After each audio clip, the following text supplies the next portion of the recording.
Bien, 7:43 de la mañana, está en estudio Eduardo Fernández, presidente del IFEDEC. ¿Cómo está?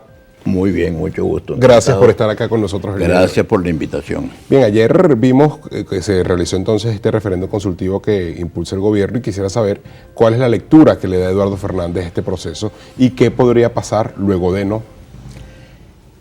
Antes del referéndum, yo hice algunas recomendaciones. Después del referéndum, reitero y ratifico mis recomendaciones. Si me lo permite, menciono los temas. El tema del Esequibo es un tema demasiado importante para Venezuela. Es una herida que tenemos los venezolanos en nuestra frontera oriental. Una herida que molesta, que incomoda, porque fue un despojo que nos hizo el imperialismo británico, que en el siglo XIX, que fue cuando se perpetró este despojo, era el imperio más poderoso del mundo. Esa herida que tenemos los venezolanos, todos, y cuando digo todos, no solamente somos todos los venezolanos que estamos hoy aquí en Venezuela, sino los de ayer y los de mañana, porque el tema del Esequibo sigue vivo.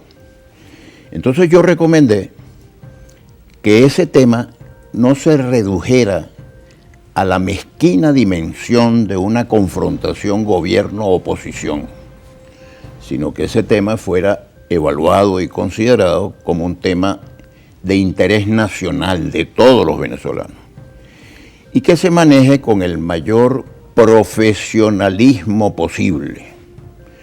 Yo creo que Venezuela tiene toda la razón, que tiene todos los argumentos a su favor y que en todos los escenarios disponibles Venezuela debe exponer sus argumentos. Y los resumo rápidamente. El laudo de París de 1899, que fue el que le concedió al Imperio Británico el territorio Esequibo, ha sido declarado nulo e írrito.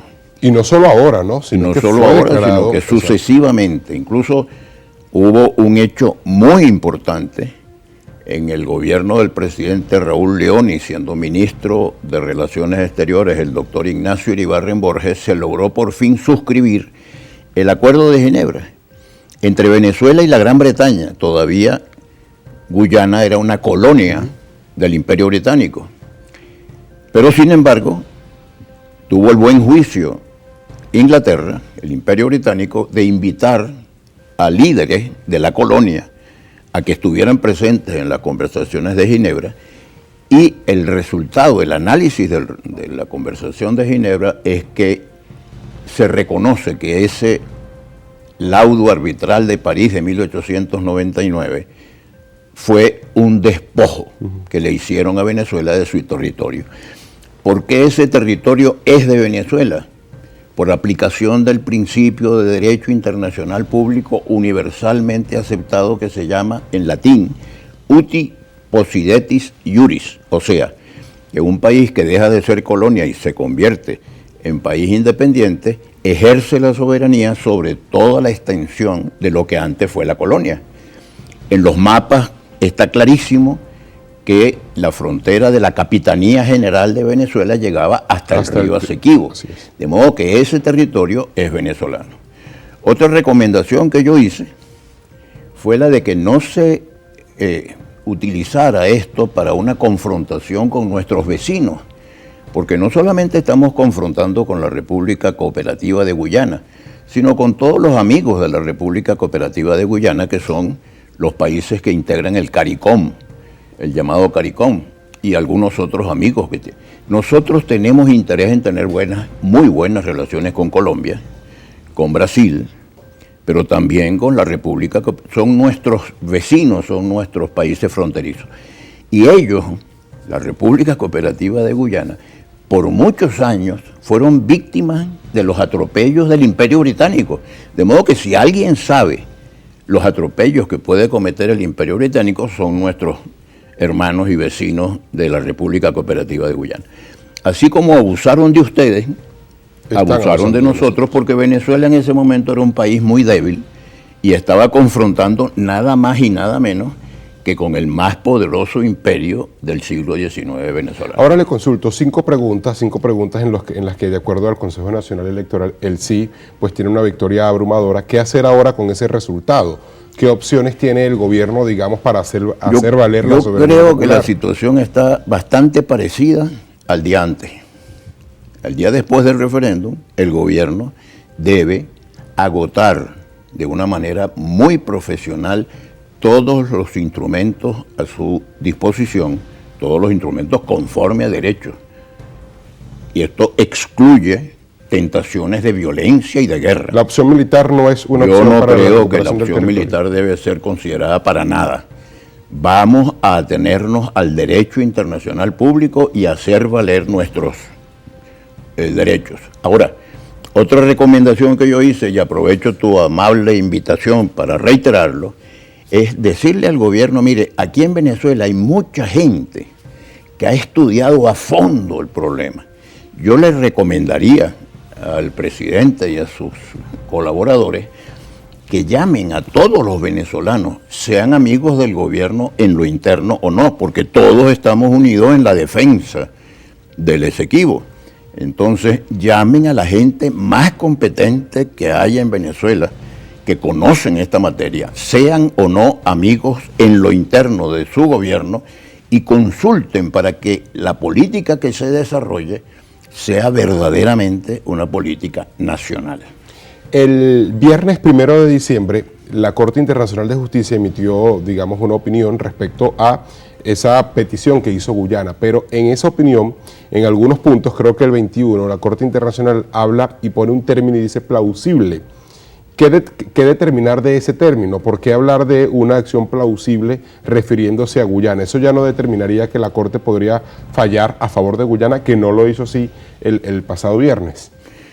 Mira, yo lo único que sé es que los argumentos de Venezuela son muy poderosos, y no conozco cuál es la alternativa a la Corte Internacional de Justicia, porque dicen, apliquemos el Acuerdo de Ginebra.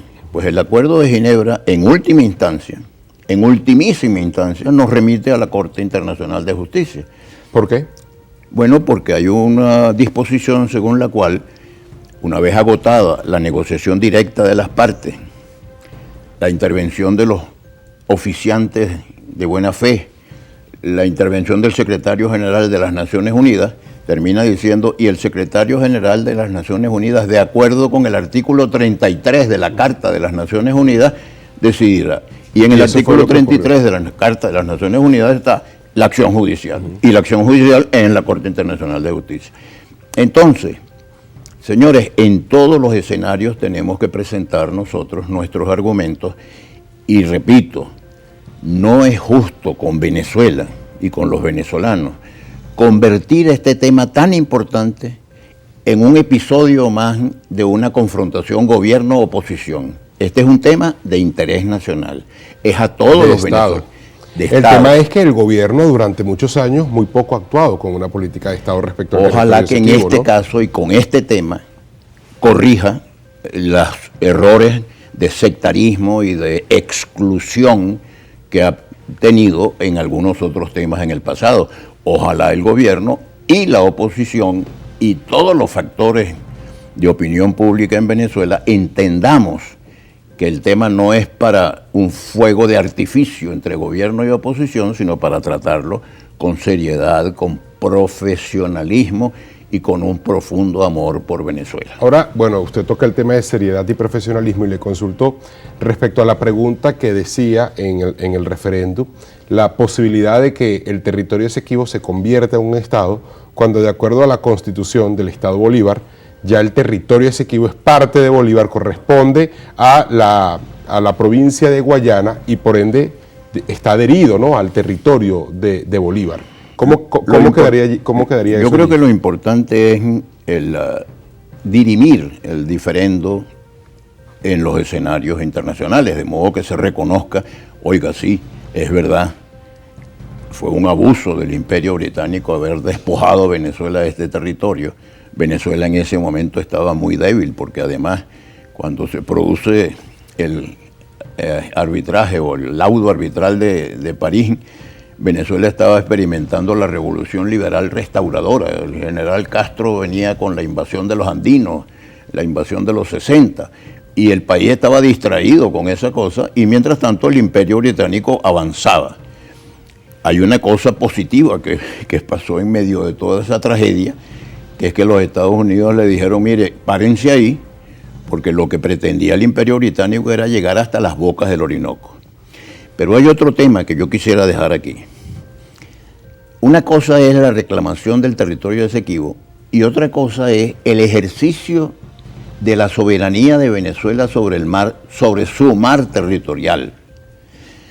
El gobierno de la República Cooperativa de Guyana está cometiendo el error, y las empresas petroleras internacionales están cometiendo el error de aceptar que se les otorguen concesiones en espacios que son de la soberanía de Venezuela. Ya eso no es el Esequibo, claro. Ya eso es el mar territorial venezolano. ¿Qué puede hacer el gobierno en este caso? Porque en el 68 Raúl Leoni emitió un decreto en el cual delimitaba, ¿no?, la zona fronteriza marítima, ¿no? Así y se impedía que en ese momento pues las extranjeras y las petroleras pudieran explotar petróleo allí. Lo hizo Leoni. ¿Qué puede hacer Maduro como jefe de Estado? Hablar con mucha seriedad, con mucha resiedumbre, con mucha claridad, con mucho profesionalismo y decirle a las compañías, están corriendo un riesgo, ustedes están invirtiendo ahí mucho dinero, porque esas inversiones son cuantiosas y corren el riesgo de perder esos reales porque no están respetando la soberanía venezolana. Ese mar es mar nuestro,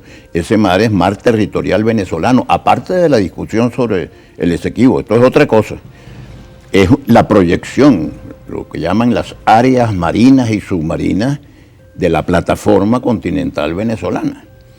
Entonces, cuidado, compañías, hablar con el gobierno de Guyana, mire, ustedes están otorgando concesiones en territorio que es de la soberanía venezolana. Hacer las cosas que hay que hacer, por ejemplo, el patrullaje.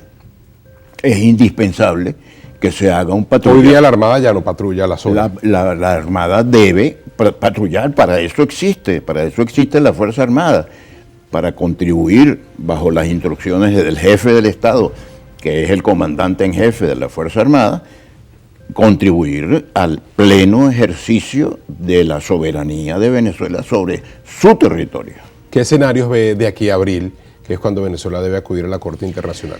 Yo creo que el escenario es, Venezuela tiene razón, Venezuela tiene razones, tiene argumentos muy sólidos, procure el gobierno proyectar ante el mundo la idea y la imagen, realidad, de que es un tema nacional que une a todos los venezolanos y que se ha consultado a los mejores expertos, venezolanos y extranjeros, porque hay muchos especialistas internacionales que no son venezolanos y que sin embargo cuando ponderan los argumentos dice Venezuela tiene razón.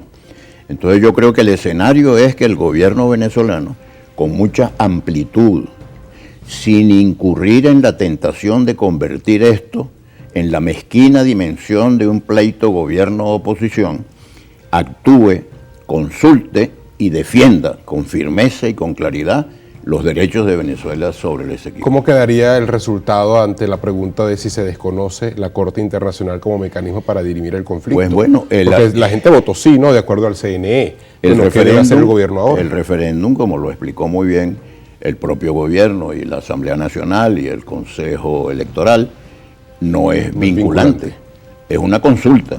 Bueno, muy bien, esa consulta puede aplicarse hasta donde sea posible aplicarla, pero en todo caso lo importante es que se defienda con seriedad el derecho de Venezuela sobre su territorio Esequibo.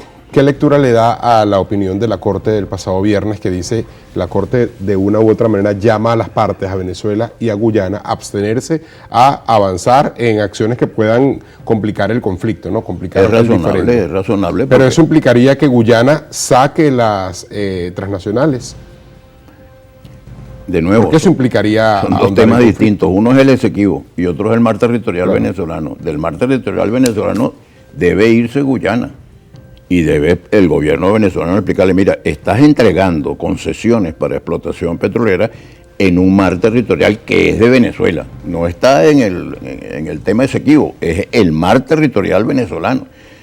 eso es una violación del derecho internacional público y una violación de nuestra soberanía.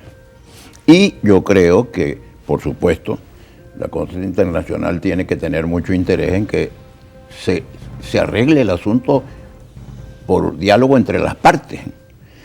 Y el diálogo entre las partes puede incluir muchas cosas. Cómo hacer la explotación de las riquezas que haya en la claro, porque incluso vi un análisis que decía que los resultados podrían ser 20-80, ¿no? Dependiendo del impacto ambiental que tenga para cada país.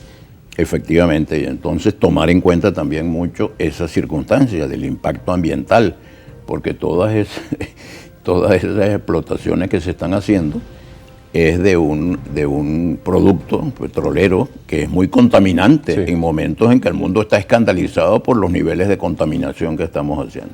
Bien, le agradezco mucho. Muchas gracias por la invitación. Eduardo Fernández, presidente del IFEDEC, analizando el día después del referéndum consultivo de este 3 de diciembre, en el que, de acuerdo al Consejo Nacional Electoral, hubo más de 10 millones de votos. Son exactamente las 8 en punto de la mañana. Nosotros hacemos ponemos punto final a Primero es Noticia el día de hoy, recordándoles que puede ver esta entrevista a través de nuestro canal de YouTube, Informativo Canalí, y también puede estar informado a través de nuestras plataformas digitales. Maiker Iriarte Oliveros se despide, tengan todos un feliz día.